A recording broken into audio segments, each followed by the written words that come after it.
video recording. There's no need to ask Christos for his presentation. It will be available in 2 weeks' time. All right, so our next speaker is Christie Boucher, and so Christie's got 25 years in experience in education. So she started her career as a secondary school teacher in health and physical education. So over the past 20 years, her professional focus has been centred on creating and implementing risk management, education resources and programs tailored for diverse professional audiences.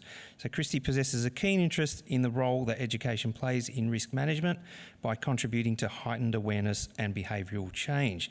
So please join me in welcoming Christie to the stage. So Christie represents Guild Insurance, who's actually here today, but unfortunately their banners didn't come for some reason. Well, I've been told they've arrived. Hotel staff are still looking for them, but if you're looking for us, we're just around the corner when you arrive. So when you go out that door, just around the corner, we're sitting there. Thanks, Christie. Thank you so much. So hopefully what you gained from that introduction was this is not going to be the next 50 minutes talking about insurance, because I know you won't want to hear that, and I wouldn't want to talk about insurance for 50 minutes either. So this is very much a risk management education session that we'll be going through today. So my role at Guild Insurance is all about understanding the risks, which a lot of that is based on the claims that we get here at Guild Insurance, and then using that information to think about what are the sorts of things we want our customers, so yourselves, to do more of, less of, do differently, so you don't face those sort of complaints from your patients. The reason I'm talking about professional conduct today, and the reason I put this to your association, is we are seeing more claims at Guild across a lot of different health professions that we insure, where the complaint isn't so much about a clinical outcome, but it's about the behaviour, the conduct, the interactions that patients have with their practitioners. So they're often not happy with the way the behaviour, and the way that practitioner behaved, interacted with them, talked with them, the way they made them feel, not feel clinically, but feel in terms of just how they felt interacting with that practitioner during their consultations. So that's what we're going to be covering today. So there's 6 key areas that I'm going to be going through. So they're very much linked to what you do clinically, particularly when we talk about informed consent and record keeping. But we're going to be talking about the sorts of things outside of those clinical results and clinical outcomes. We're going to be talking about what are the sorts of things that also lead to complaints. First off, though, you need to think about what are your professional obligations in terms of your professional behaviour. So the first document I've got there on screen is one that you should all know and you should know well. So all of you need to be really aware of this professional ethics document. This talks about a lot of things in terms of your professional behaviour that you need to understand, that you need to be adhering to. For those of you who are registered with APRA, depending on what sort of area of work that you're doing, there is also a code of conduct that APRA put out. I would recommend those of you who aren't registered by APRA that you still have a look at this document. It's easily available, easy to find on the APRA homepage, or you can just go onto the APRA website and type in code of conduct. They now have this shared code of conduct. You can see on the right-hand side, your right-hand side of the document, this covers a huge number of different health professionals that APRA regulate. The reason I recommend to have a look at this is it's quite a big lengthy document that really just points out what is commonly expected of any health professional in this country. It wouldn't really matter what sort of health professional you are, it would still highlight some of the common sort of expectations and often what patients expect of you, not just what regulators expect in terms of your professional behaviour. So for those non-APRA registered members here, it's worth having a look as well. For those who are regulated by APRA, there's a few other documents on the APRA website you need to make yourself aware of, also about professional behaviour. Just a couple, so you may not know, there's mandatory notifications. So if you're registered with APRA, there's requirements around notifying APRA of other health professionals if you think their behaviour, the way they're working is significantly below standard and would potentially cause harm, such as if they're practising while under the influence of drugs and alcohol. Things like that, you need to understand your mandatory notification requirements. There's also continuing professional development requirements. So again, things you have to do to maintain your registration with APRA, and also one on advertising as well. So there are other things for those registered with APRA, you have to know about all those requirements. Moving on to going to the specifics about what we want to talk about today. So informed consent. This is a little bit of a frustrating one for us at Guild Insurance. Generally, we know health professionals go through an informed consent process, but we also know it's generally not done well enough, and it often doesn't meet the standards of what is required. So what is informed consent? According to your ANTA Code of Ethics, Code of Professional Ethics, so the first document I showed you, you need to practice according to the principles of informed consent. AHPRA's shared code of conduct has a fairly detailed definition of what that is. Again, what AHPRA put out, this is just a standard across the board for any health professional in Australia. This is not just an AHPRA definition, this is the definition of informed consent. So it's a person's voluntary decision about healthcare made with knowledge and understanding of the benefits and risks involved. The key parts to pull out that make consent informed consent is knowledge and understanding. So that's information you need to share with your patient so they understand, and they need to understand the risks and benefits. If you're not having the conversation with them to help them understand risks and benefits, it may be consent, but it won't be informed consent, and it's therefore not meeting the requirements, and it's not enough. So you need to understand what makes consent informed consent, and that's where sometimes people are falling down. From a complaints perspective, this is a really common sort of complaint that we see. So a patient suffered a pneumothorax following dry needling. The person was a self-employed tradesperson, unable to work for some time because of that injury.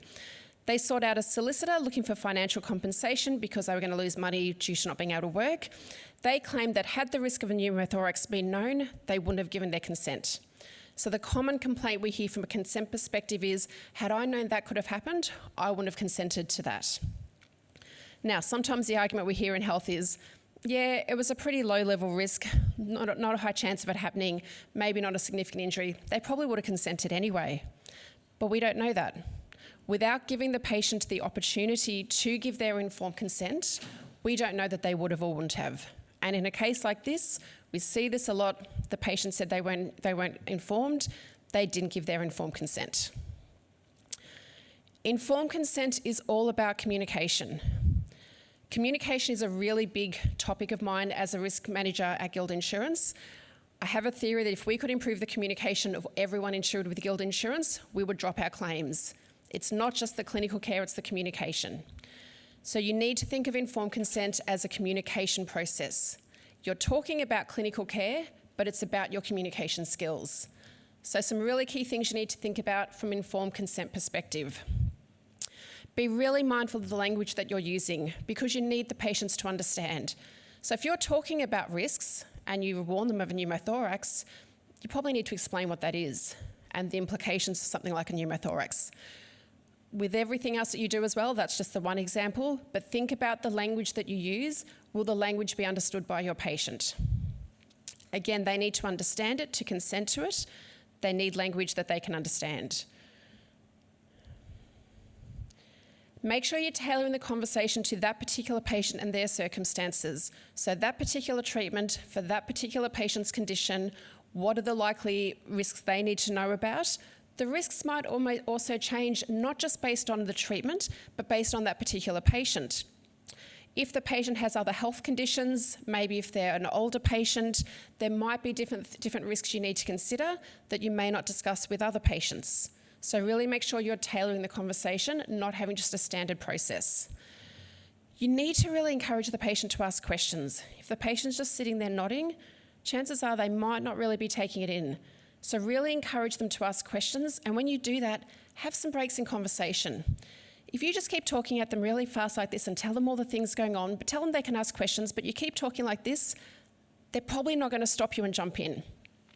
So have the pauses, ask them if they've got any questions,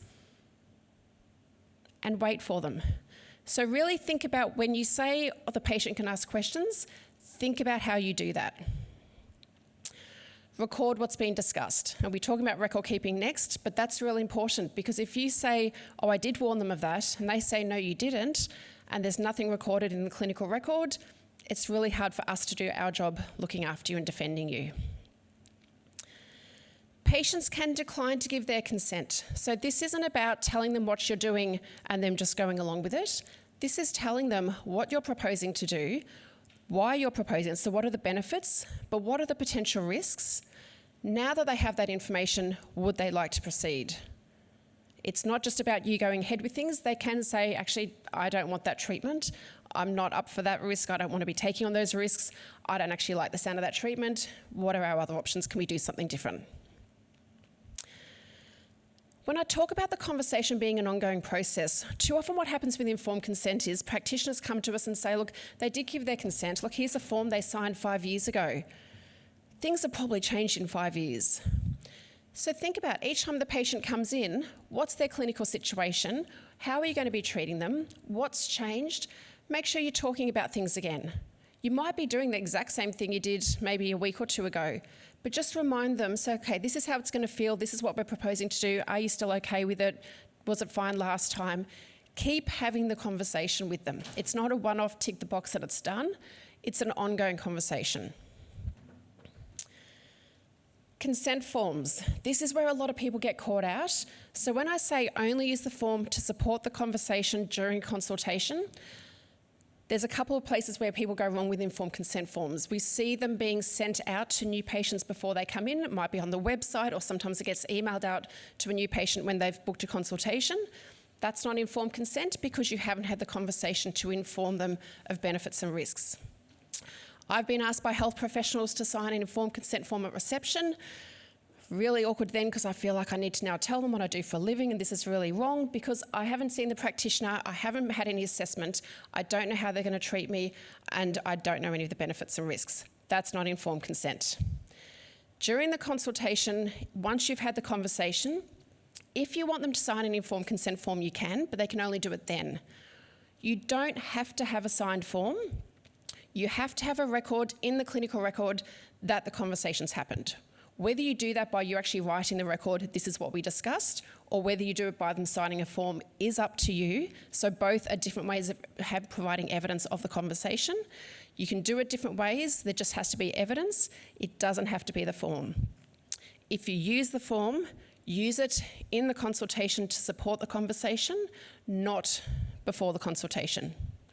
Really big point, and I continually get asked this question, was working with some other health professionals just recently, and I had a whole lot saying, oh, what do you mean we can't send it out before the consultation? I've always done that. The patient's not informed. It's not informed consent. So just keep coming back to what that word informed means, and it's kind of obvious that sending it out to them before you've met them and before you've talked about treatment cannot be informed consent. Moving on to record keeping. This is the other frustration we have at Guild Insurance. Record keeping, a bit like informed consent. You know you need to do it, and I'm sure you do it. Chances are you're probably not doing it as well as is required. Now, in fairness to you all, the level required is actually pretty high. I do acknowledge that. It's very easy for me to stand up here and say, keep really detailed records. I get it though. Keeping very detailed records during consultations, getting it done after the consultation in time for the next patient coming through isn't easy. But you need to think then about the implications if you don't have the level of detail. So I get it. I don't have the answers for how to keep the really detailed records in the timeframes you have. Sometimes that's where networking with each other is better to help because I'm not a health professional. What I do know though from doing my job is often when we have lawyers looking into this, or if it's gone to a regulator, they want to see a lot of detail. So this is not a guild requirement, this is a regulatory requirement. And it also does mean though from our job at Guild Insurance, it's hard for us to do our job if the records aren't great. So a couple of examples where records come into play. Patient complained that the massage they received has injured their neck and that it shouldn't have been performed. But the practitioner said they never actually massaged the neck, they only worked on the lower back area, so they couldn't have actually caused that neck injury. Unfortunately, the records didn't specify where the treatment was performed. They just said a massage was performed. So it was very hard for us to defend that practitioner and say that they couldn't have injured the neck because they didn't go near the neck. So having really detailed information about exactly what sort of treatment you provided makes it much easier to say that you've treated appropriately and that you haven't caused this alleged injury. The other claim I want to show you, this is particularly for those who are regulated by APRA. APRA's really cracking down on poor records. We see quite a bit of this sort of thing happening. So a complaint's gone through to APRA alleging that acupuncture has exacerbated their pain. APRA investigated and said there was actually no clinical error made. Clinical treatment was fine, but records weren't up to scratch, and that practitioner was ordered to undertake some education on record keeping, which will be on that practitioner's time, and they will need to pay for themselves and seek out that education. ARPA does make this a requirement quite a bit now, we're seeing. So again, just really think about the implications for your clinical care, but also the implications of not meeting that regulatory requirement. So when you're thinking about record keeping, sorts of things to think about is why you need to do it. And there's 4 key reasons. First is continuity of care. Record keeping isn't all about just protecting yourself if something goes wrong. Record keeping is about the continuity of care. For you to know how you treated the patient last time, how they presented last time, if their presentation's changing, if their condition's changing, if the treatment is working, you need the records. Don't tell me you can remember that with every single patient, because we see it go wrong because the detail's not there. You can't remember every single patient, every treatment all the time. So for you to know how you've treated in the past, you need the record. You also need to know about your professional obligations. So this is required of all health professionals in the country. You have to keep detailed records. The other area is when there is an allegation, when we come into play, we do want to see those records. So whilst I say it's not all about defending, that is part of it. We have a little bit of a sort of mantra in risk management and insurance that good records is good defence, poor records is poor defence, and no records is no defence.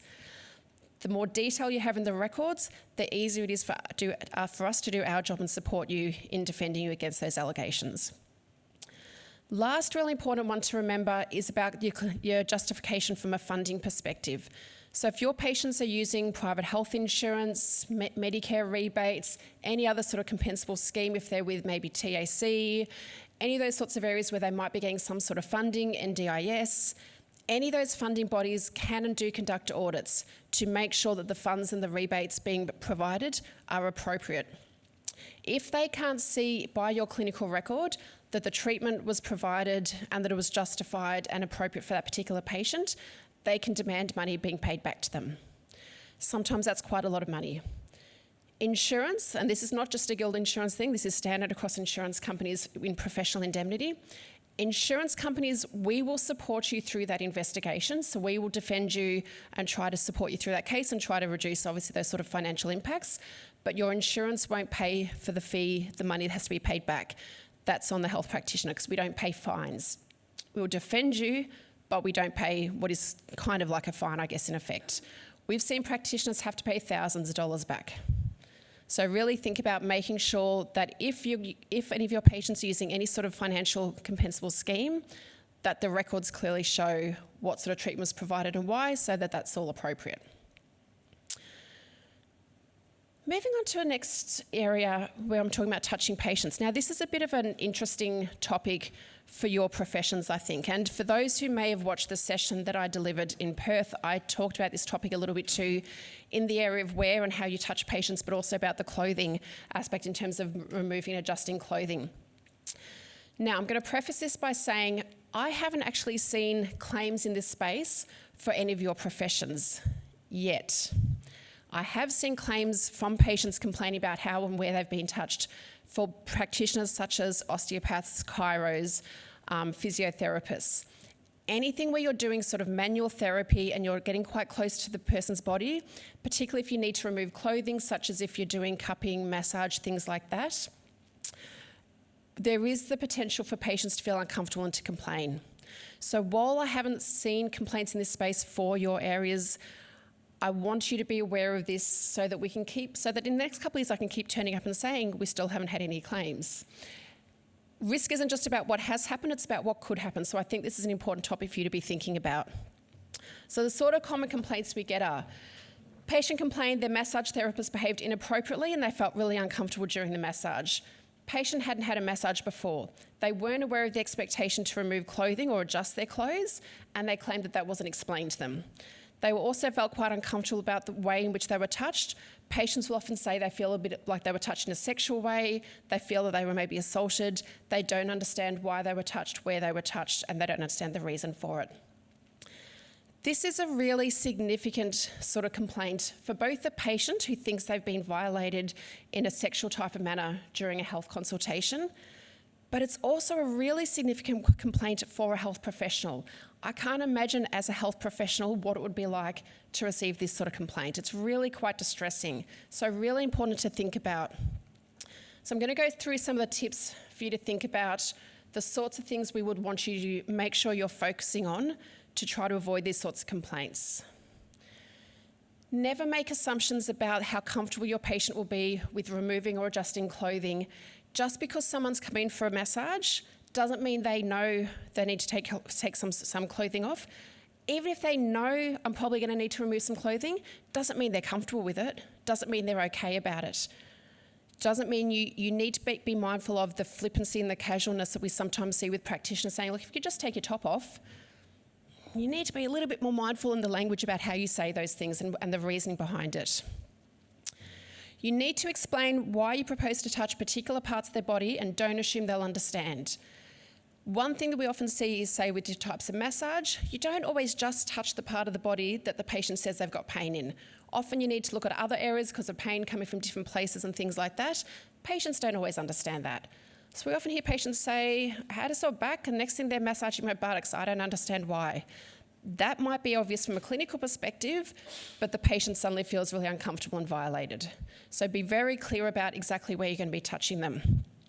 Again, mindful of the clinical terms. We had a claim once where a patient did consent to having their adductor muscles treated, but they didn't know where the adductor muscles were, and they suddenly freaked out when the adductor muscles were touched. So be mindful of the language that you use. Think about also, to help them understand that language, point to that part of the body. This is exactly where I'm proposing to touch you. Are you okay with that? Use models, diagrams, images, anything like that that will help the patient understand exactly where it is that you're talking about. Again, we've talked about this. Informed consent is incredibly important. This is where I'm proposing, not this is where I will be touching you. This is where I'm proposing. This is why. Are you okay with that? Keep in mind too, they might consent one day and go, actually, didn't like that, next appointment, don't want to do that again. So again, informed consent has to be ongoing. They might change their mind. If clothing has to be removed, be really clear about what you would ask, what you're requesting they either remove or adjust, and explain why. And remember, again, they can say no. So be really clear, this is what I'm proposing to do. This is why I would like you to remove your top. If they say no, fine. You need to explain how that might impact treatment, and you might need to look at a different way of treating, but that is their right to say no. So be really clear about why you're proposing this and why, so they understand.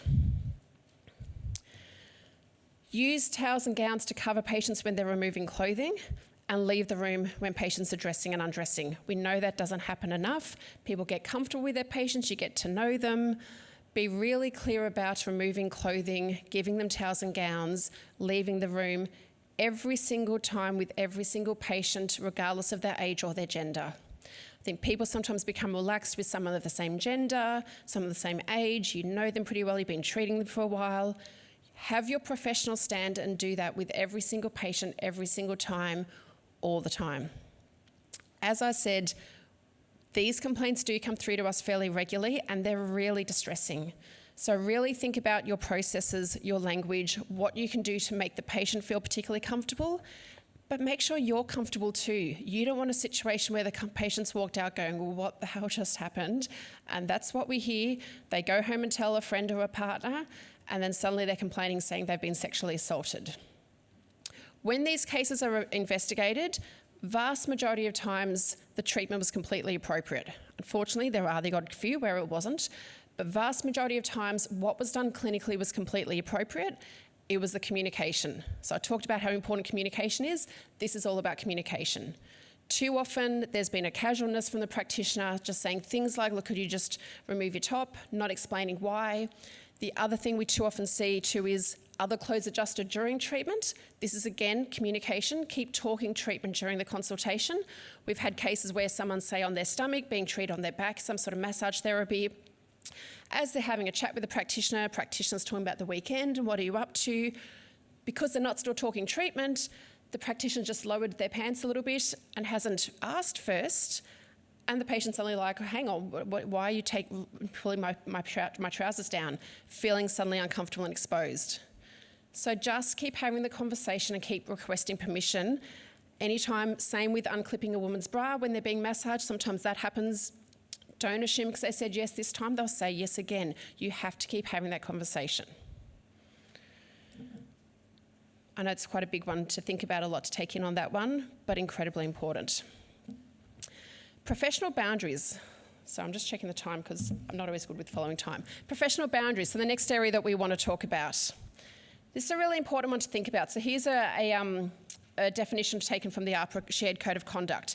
Professional boundaries are the separation that should exist between professional conduct aimed at meeting the health needs of your patients and your own personal views, your feelings, your relationships that are not relevant to that therapeutic relationship. So it's really about keeping the person and the practitioner separate during your consultations.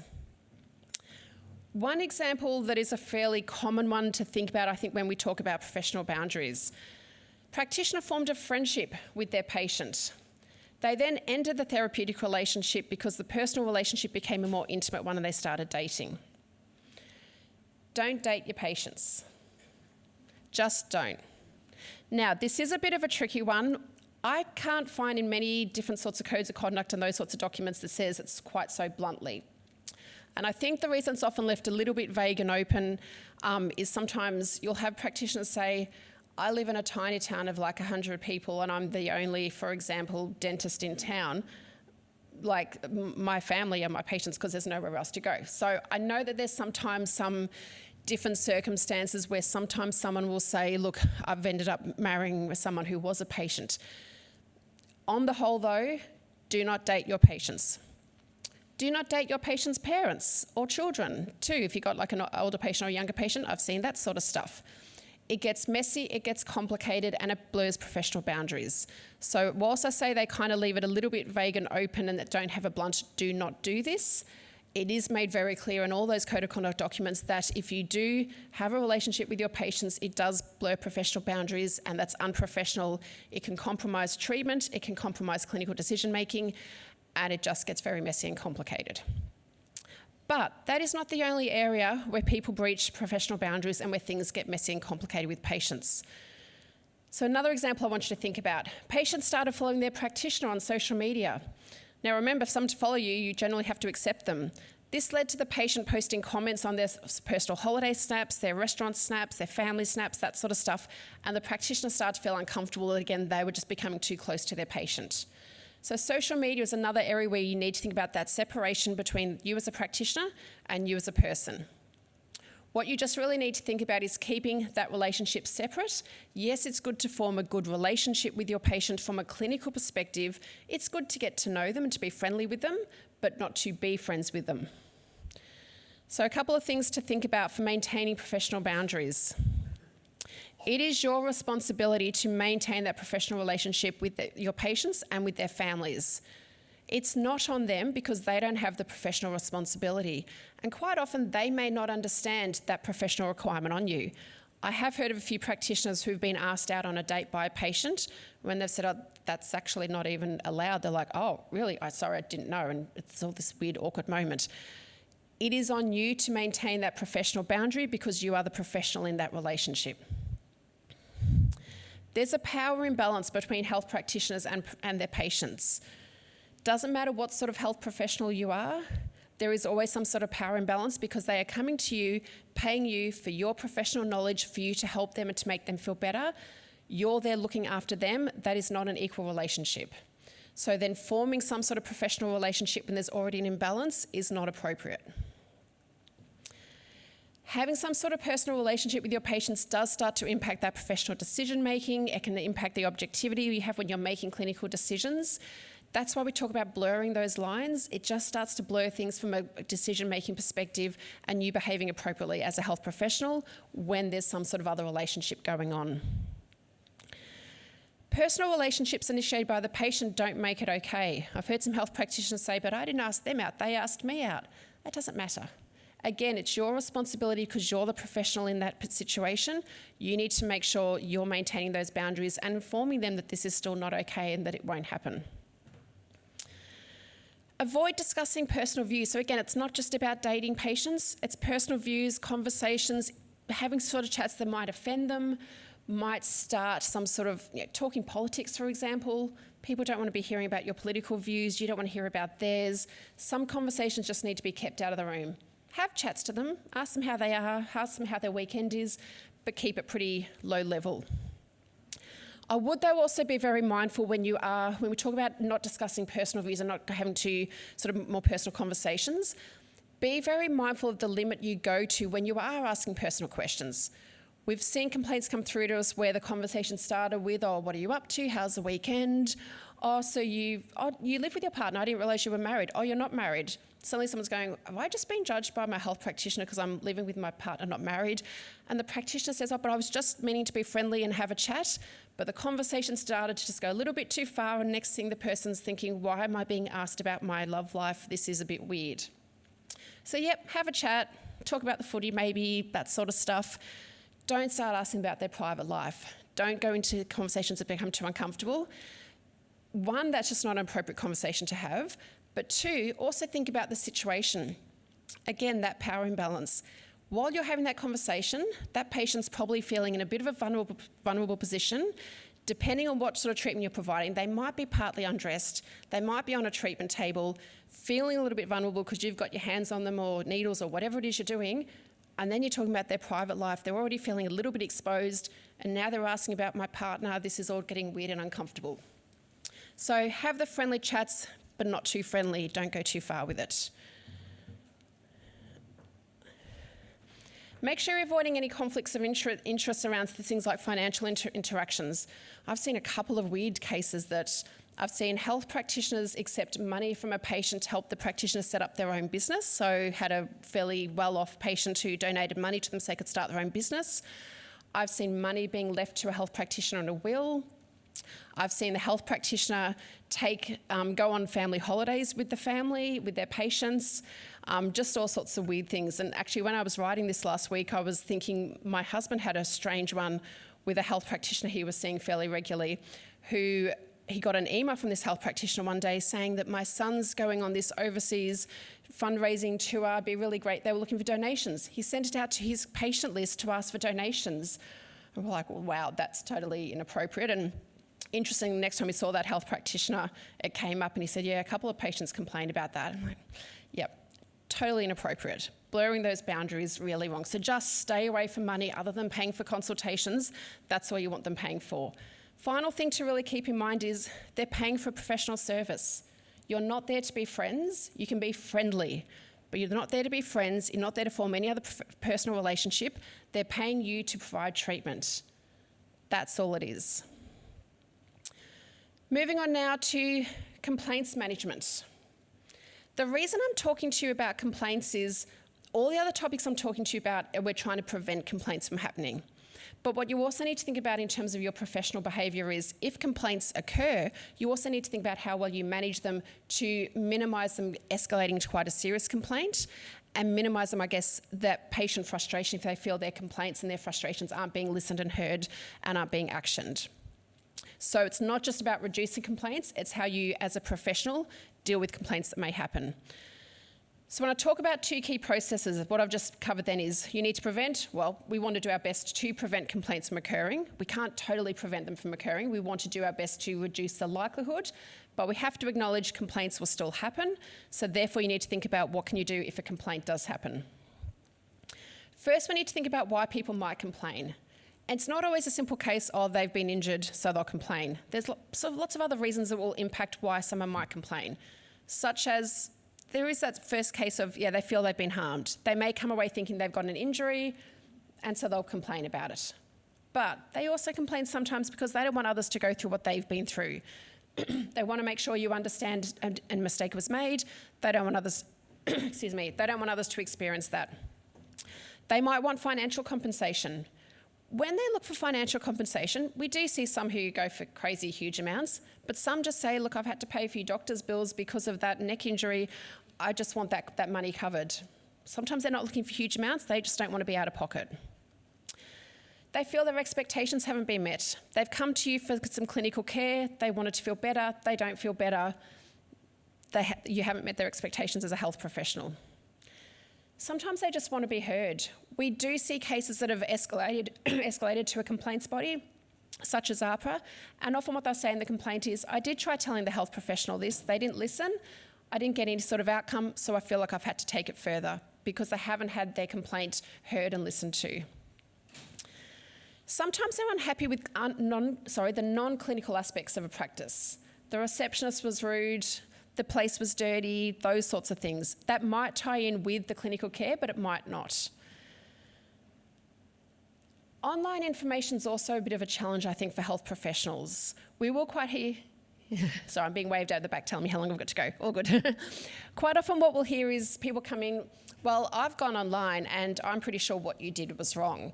And, social media influencers are telling me that I should have been treated in a different way.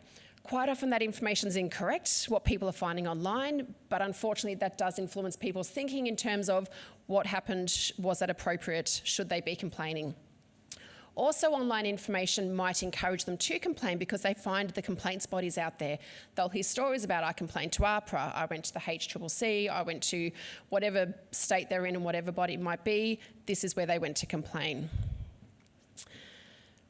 I think one of the reasons we see some interesting complaints sometimes, and particularly around professional behaviour, is we encourage people to give feedback. We at Guild ask for feedback all the time. I'm continually getting emails coming through because I bought a new top in Myra and they want to know how my experience was. And every holiday they want me to review them on Google and TripAdvisor, and that stuff is great, but I think we're creating this culture where anytime someone's got some ideas about feedback, rather than just going, didn't really like that treatment, I'm going to try another health professional next time, they might do that, but they might also give that feedback as well. I think people are becoming more okay about giving that sort of feedback and voicing their opinions rather than just going elsewhere. Also, we live in a pretty busy world where people just think they don't have time for things to not go to plan. They don't have time to find another health practitioner. They don't want to pay for more treatment because it didn't work the first time. They kind of want a solution really quickly. That doesn't always happen in health, I know, but I think that's sometimes the thinking of patients out there. So, what do you do for complaints received? Listen to the person. It sounds really obvious, but this is about truly listening to them, hearing their version of events, hearing how they are feeling. Keeping in mind, you don't have to agree with them, but you want to understand their position, what they're thinking, and how they see things. They're going to come at it from a different view to you because they're not a health practitioner. In most cases, they won't be a health practitioner. So they'll have a different opinion that you may not agree with, but that is how they're feeling, and you need to hear that if you're going to be able to settle that dispute. I know this is very easy for me to say, but don't act defensively and don't take it personally. Really hard to do, I know, but if you do get a bit defensive, that's when sometimes the replies back to them might not be appropriate. They can be a bit harsh, almost be a bit argumentative. It doesn't help the situation, it only inflames the situation. You can apologise and show sympathy for the inconvenience they've suffered. There's often a query about, but if I apologise, am I admitting I've done something wrong? So we do say, please don't admit to being at fault. We as an insurance company don't want you doing that because that's then our job to really work out, were you at fault? Is there liability there? It becomes a bit of an insurance sort of legal discussion, and is compensation due? But you can still apologise. You're not apologising for causing an error. You're apologising for how they're feeling. You're apologising that they're not happy, and then try to see what we can do to make things better. So there is a separation. That is actually written into legislation in Australia, that you can apologise for how somebody is feeling and it not be considered an admission of guilt. So you are able to do that. Just do it very carefully. Try not to solve things immediately. When we do that, sometimes we're not really thinking about the long-term implications. And what we often see in healthcare is people saying, look, I'm really sorry you're not happy. How about the next consultation, we'll do that for free? But then they might want the next one for free, and then they might want another one for free, and that's when it gets a little bit messy and complicated. So that's why we prefer you to come to us and we work out if they do deserve some sort of compensation, what type of compensation, how much is fair and reasonable, rather than you just trying to offer them and please them, because we do see things where it gets a bit out of control. Make sure there's a written record of the complaint. So if they don't complain in writing, they might send you an email, but if they just verbally tell you they're not happy, they might tell you I'm going to complain further. Whatever it is they say, make a record of that so you've got that history when it's fresh in your mind. Most importantly, please contact your insurer for some advice and support. I can't speak for other insurance companies and how they do things and what they expect, but from us at Guild Insurance, We expect you to get in contact with us as soon as possible. Question I often get is, how do I know the level of the complaint? Like, is it serious enough? Because it could just be them coming going, yeah, didn't really get much relief after the massage last week, kind of a bit not happy. Is that a serious complaint? Is it not? That one probably not. But when there's a bit of a grey area and sometimes you're not sure if you need insurance or not, if you're not sure if this is a formal complaint and maybe demand for compensation, when in doubt, err on the side of caution and let us know, and we can then guide you through the process. But anytime someone makes any demand for free treatment, financial compensation, says they're going to go further, such as to ARP or another regulatory body, any of those kind of demands, you definitely need to contact your insurer. Definitely seek out that support and advice. Please don't worry about, I've heard people saying, but I'm worried if I tell you that I've made a mistake, then you won't cover me. That's what professional indemnity insurance is for. Because if something's gone wrong, if it hasn't gone to plan and you've made a mistake, that is what we are there to do. That's what you're paying for. So please don't push off contacting us. Putting it off doesn't make it go away. It just makes it more complicated down the track and harder for you to deal with. You're paying for that support and that advice and that guidance, so please contact us as soon as you need to. Last topic we need to cover is privacy and confidentiality, a really important professional conduct area when we're talking about healthcare. All Australians and all businesses need to be mindful of privacy and confidentiality, but incredibly important, particularly in healthcare, because of the information that you're holding about it from a clinical perspective. It's really, I guess that demand on you is almost higher than most other businesses because of what it is you do. So just an important one to think about, you've got an ethical and legal obligation to protect privacy of patients. Patients have a right to expect you will hold information about them in confidence. Sort of complaints and sort of problems we see in this area. Email was sent to a patient containing an invoice that included the patient's home address and mobile number, and on the email there was also some tips for managing their health issues, but the email went to the wrong patient. So you've just shared some confidential information with another patient. Pretty simple error to make. You could have two patients with a really similar name. It's very easy. We start typing the name, we don't notice that the different surname popped up. So easy to do, but potentially so damaging. So some things to think about with privacy. You need to think about the clinical information you hold, but you also hold personal information, financial information, so that all that information you hold, regardless of what type of information it is, all the information you hold, the privacy requirements relate to that sort of information and those requirements to keep that information confidential. Your obligations extend to conversations you have both in person and online, when you're in the clinic, when you're out of the clinic. I've heard of people having conversations at a party and said something about a patient someone overheard and they knew who that patient was. Particularly in small towns, you need to be really mindful of that sort of stuff. If you're online and having conversations in private chat groups with people within your profession, you still need to maintain the privacy of your patients. If you're maybe talking about a difficult case that you've had, don't give too much information that someone might work out who that patient is. So it doesn't matter where you're having those conversations, the requirements are still the same.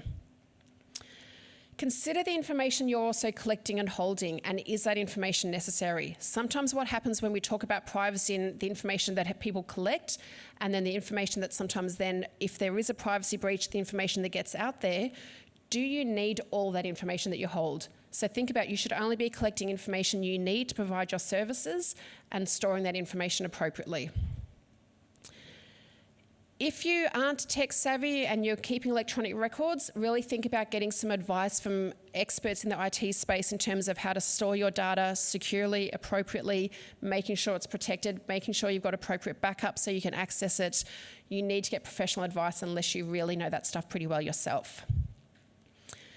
Now, this last bit gets a little bit technical and legal and federal government technical wording, so I apologise for this, but any organisation that's covered by the Privacy Act, which is pretty much any healthcare provider in this country, they use a few terms such as, I think it's anyone with a really high turnover of a couple of million, but outside of that, anyone who provides various health services. They talk about alternative health and they have a few definitions, but basically anyone who provides healthcare is covered by the Privacy Act. There's a couple of things you need to make sure you're doing. You have to have a privacy policy. If you don't have one, please look into developing one. There's examples of it, there's guidance. That's a pretty long URL I've got there, I apologise. If you just Google privacy policy and make sure you go to a federal government website, you'll find that really easy. It should be one of the top things that will pop up. So you need to make sure you've got a privacy policy. You also need to know about the notifiable data breach scheme. Sorry, long wordy one. So this is run by the Office of the Australian Information Commissioner. That's who looks after a lot of privacy obligations in this country.